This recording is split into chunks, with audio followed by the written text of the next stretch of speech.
All right, everybody, welcome to the Sad Dads Game Podcast. My name's Eric, and I love indie games. So this is Eric's Indie Corner. We're going to break away from the sadliness and the dadliness of our regular content and take this time to talk about some of my favorite indie games. And today, the game that we're going to talk about is Thomas Was Alone. Thomas Was Alone is an excellent side-scrolling puzzle platformer that originally released for Windows. It was originally a Flash game released in October 2010 and then came out in July on Windows. And then since then has been released on pretty much every platform imaginable. It's a really excellent game developed by Mike Bithell. And the story revolves around AI entities that are represented as cute little rectangles that all have really specific personalities. And they are going on an adventure and learning about cooperation and friendship. So Luke, Shan, thoughts on the story or the presentation or kind of what makes this game special? For those of you who have played it, and for those of you who haven't played it, when you meet Thomas the very first time, you just begin the game and there's this cute little rectangle in the middle of the screen. The first thought he has is that he's alone. And then he thought, what a strange thought that is to have. And I thought right off the bat, Thomas, this little red rectangle, asks a super deep question that was really compelling as it teaches you to play the game. The first couple levels are kind of tutorial, teaching you to jump and move around your screen. But you're getting all this narration about Thomas that is so endearing and also thought-provoking that right off the bat, I was like, wow, this game has way more bones to it. It has way more structure than just rectangle 2D platforming. I've never seen a platformer that did that so effectively. It made me fall in love with this silly little red triangle. Like Luke, the first time I played the game a very long time ago, it just immediately dragged me because it's just this little rectangle, a narrator who does a fantastic job that narrates through the whole story, provides a voiceover for basically everything that's going on because none of the characters can talk. They're just represented as little static, speaking rectangles, but the narrator is speaking for them and telling you what's going on in their brains and the things that they're thinking. I was very surprised by how much I enjoyed being a part of these characters who are represented by literally just silent rectangles.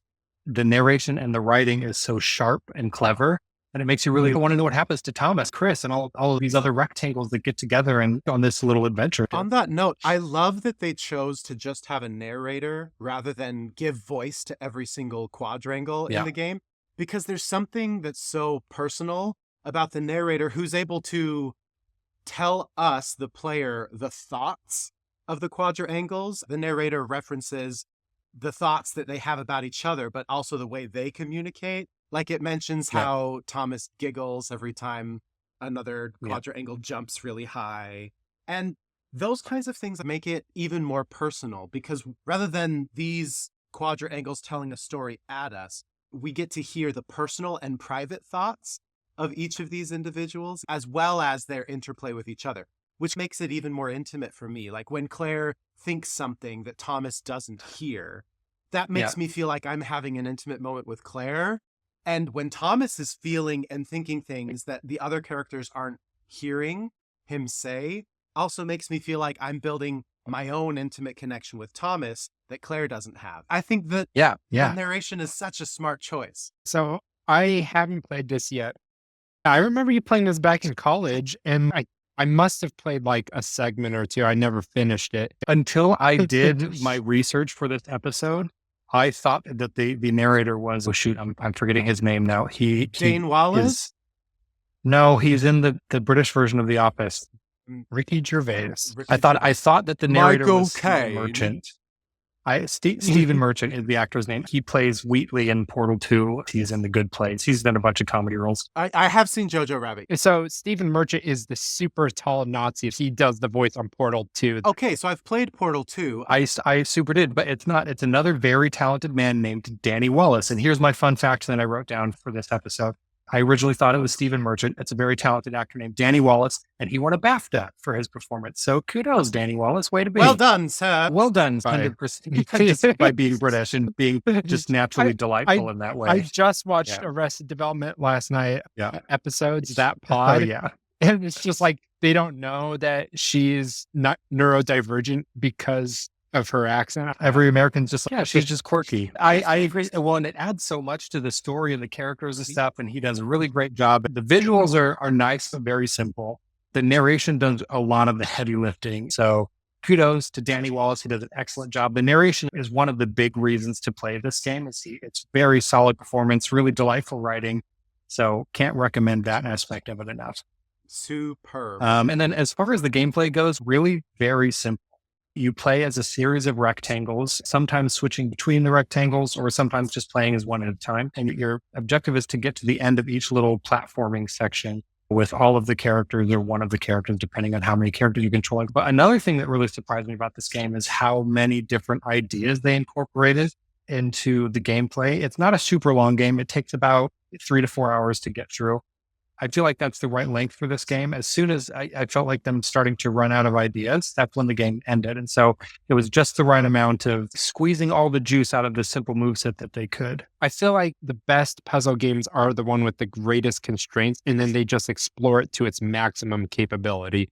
And that's when I realized when I was playing Portal, it's like you really have 4 gimmicks, this little grab bag of mechanics, and you explore them all individually in an escalatory way. The gameplay is really simple, but I do think the game is exactly the right length for the mechanics that you're given. Yep. I hope this isn't a spoiler, but you play as a number of different quadrangles, and they all have unique skills, and they all have unique abilities, and the combinations of each of them within each level keep the gameplay from being monotonous, right? Like rather than just being Thomas and just having your same skill set the whole time.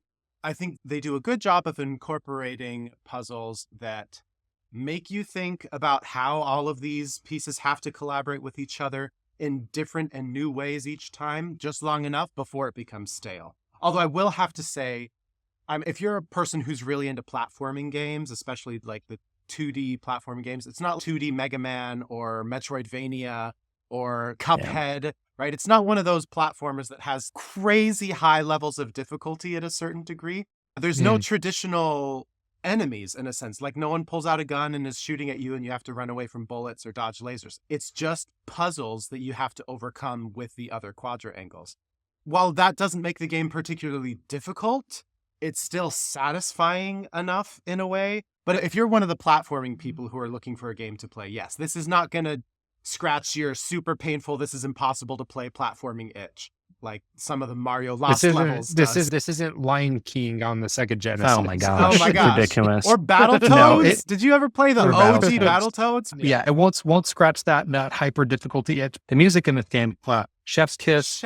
And I am not a musician. I am a person who really appreciates good music, but I don't understand how to make it. But Luke is a musician. And so I'm really excited to get your perspective on the music because I have always loved this music.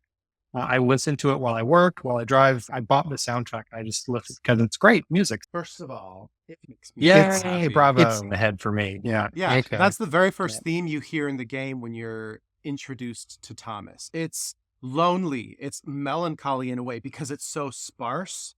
But yeah, there's nothing defeating about it. I do think it feels ultimately hopeful. And you take that, it's that dominant 7 that you add into it, right? Yeah. A lot of there's the some 5 ambiguity. and the 7. So there's a lot of ambiguity built into it. Okay, so the top note is just really floating on top of these chords. It's floaty. Yeah. So David Housden, he's the composer for this. Oh, David, how could we not mention him earlier? David Housden is the composer for this. He's fantastic. And I didn't know this before I started doing some research, knowing that we were going to talk about this.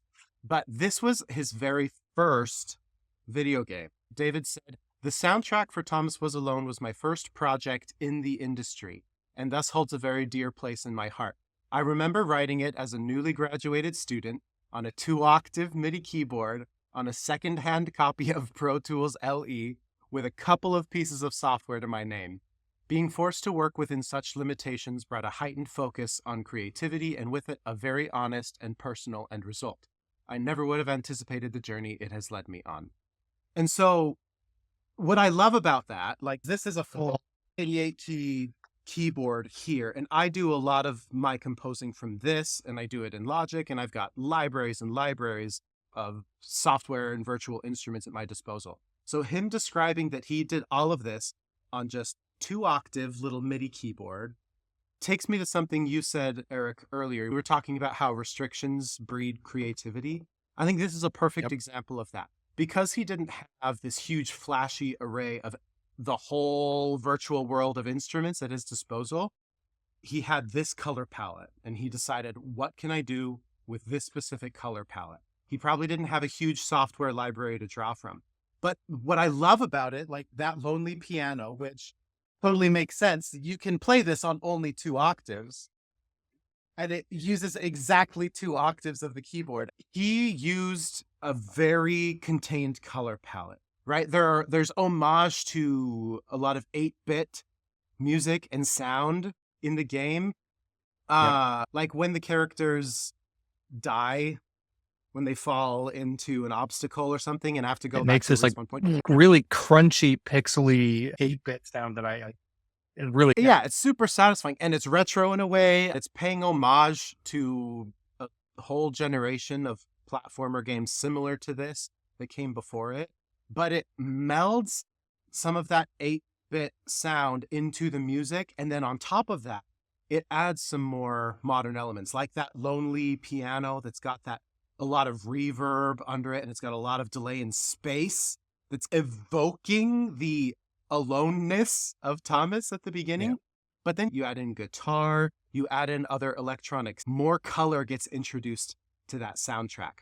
So I can't say enough about the music in this game. It's simple, but it mirrors perfectly the progression of the story. Chef's kiss, really. I think it's a beautifully simple and beautifully evocative score. I'm like, I want to listen to the Thomas Was Alone soundtrack. I work at my computer a lot and I like to listen to music without words when I work because I have ADHD. If I listen to music with words, then I stop working and I just listen to the words. So I listen to a lot of video game soundtracks. And when I listen to Thomas Was Alone, I don't ever shuffle it. I listen to it in order because I feel like it's got this the songs kind of flow into one another and it feels like you're going on a little miniature journey through the game again when you listen to it. So I think I agree with Luke, flows really well. I really love the kind of chiptune crunchiness of the pixel.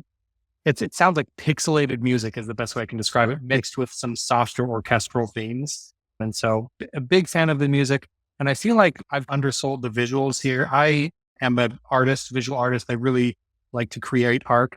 And so the visuals are very simple, but they're consistent and they're very pleasant. It's all like blocks and shapes, but they have this really nice hard spotlight effect in each level with these really nice little dancing particles. So it's not just flat rectangles moving on a flat background. They do little things that add bits of depth that make the game look quite nice. And so even though the visuals are very simple, I feel like they're very effective and they're really nice to look at. I feel like Thomas Was Alone is a really pretty game, even though it's just rectangles. And yeah, just based on what I've seen, it's every single thing is either like a rectangle or a triangle. I don't think there's a single rounded surface. I can't remember any waves to it, but I can't remember any, but I think you're right. But the particle effect that they seem to use a lot, it's just a bunch of squares that little are pixels. doing, it's such an absurd abstract idea. And on one hand, I wonder this is a new developer and maybe isn't so much an artist. It worked like a particle effect or a fluid simulation. And this is his version of it. But because that was what he was capable of, it's very consistent and it actually makes it a visually compelling piece of art. Yeah, I actually was just putting together a short pixelated animation, which is, I guess, if you're watching this now, you've probably already seen I was working on the introduction sequence for the podcast here. But there's a part with particle effects while I was working on it. And I had made just like normal particle effects on top of this pixelated screen. And it looked really weird. And I was like, it doesn't look quite right. What can I do with that? And I went back and I replaced all of the organic particles with little tiny squares like that were the correct pixel size. And that made all the difference. And so just find the consistent visual language, which this game does very well. Like, again, even though it's simple, consistent visual language, very pleasing, a really nice game to look at. And one other thing I'll say about the visuals, the levels are built on all these sharp angles, on all these shapes, and the characters all have those sharp angles.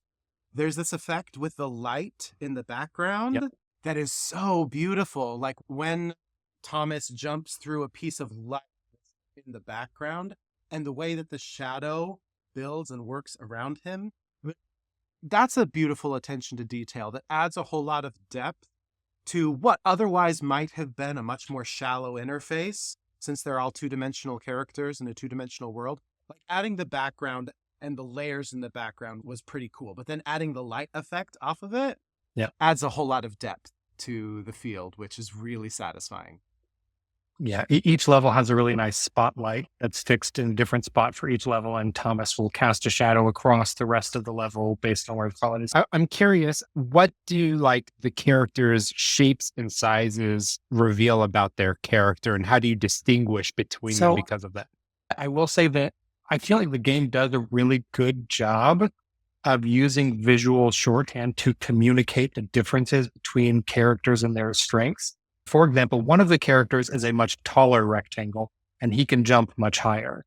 And that also feeds into his character because he's very snooty about it. I can jump so high. And so it's this really nice the arrogance that all tall people carry. Yeah, it's this really nice marriage of being using a short visual. person, I know this well. Yeah, Shan gets it. He's a short person and he can't jump I'm very the short high. square. And so they use this visual language to communicate not just the game mechanics, but also a little bit about the characters. And so it's surprising how much you can get out of these characters just based on how the rectangle is shaped.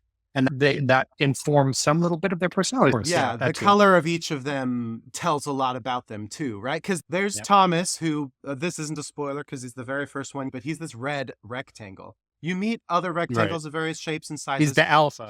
He's I think the red actually says a lot of things about him, but some of them are going to be major spoilers if I delve too deep. But you meet another rectangle that's the exact same shape and size as Thomas, but is a different color.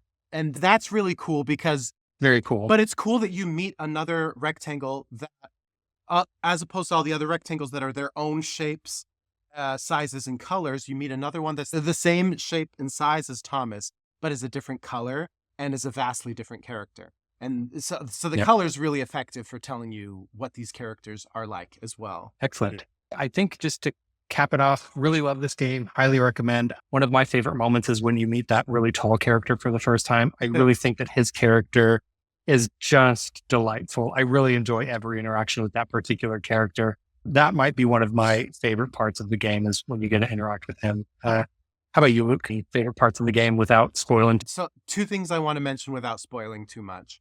I already mentioned Claire earlier on. This I don't think is a major spoiler. Yeah. She's easily one of my favorite characters. And her personality, she's a big blue square. So without spoiling too much about her character or what she discovers about herself and how she interacts. Her goes on a journey. Yeah, from the first time you meet her throughout the game, her character sees a lot of growth. Thomas as well, right? Sees a ton of growth. Again, without getting into any spoilers, he really takes off and learns a lot about himself and the others, and that leads into the end game. Thomas says something, and again, I don't think this is a spoiler, but Thomas says something I felt like I had to share. I wrote it down so that I don't misquote him. He says, "We can change the world around us. We may not be able to escape, but we can make it so that others can." And so that quote, not only I think is a really great plot point when you get there and you figure out what that's about, but the reason I think I love this game so much is the nature of collaboration and cooperation it builds into it. And it's all about that community building and that friendship. So that quote from Thomas, that idea, that sentiment that we can change the world around us to make it better for other people. Yeah. The other thing that I think this game talks a lot about is different abilities, people and quadrangles with different abilities, and how all these differently abled people are able to navigate a space and help one another navigate a space that would be impossible for them to navigate alone. All of those things feed back into that Thomas quote that we can change the world for those around us. I find this game effective and provocative, and who would have known you could get that from just these little rectangles? Aren't you glad? I have excellent taste. We don't have as much time to dedicate as you do. You've gone through hundreds of these. You just choose to sleep less. That's the secret. Anyways, Thomas Was Alone. And I think wrapping this up, excellent game. Check it out. We all really enjoyed it here. You can find it on Nintendo Switch, PS3, PS4, PS Vita, Xbox One, iOS, Android, and Linux. Have you bought it?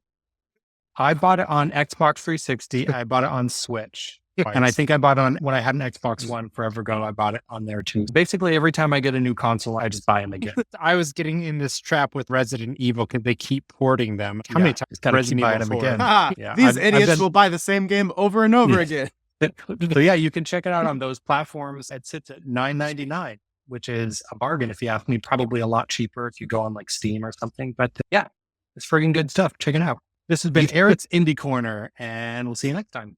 Bye.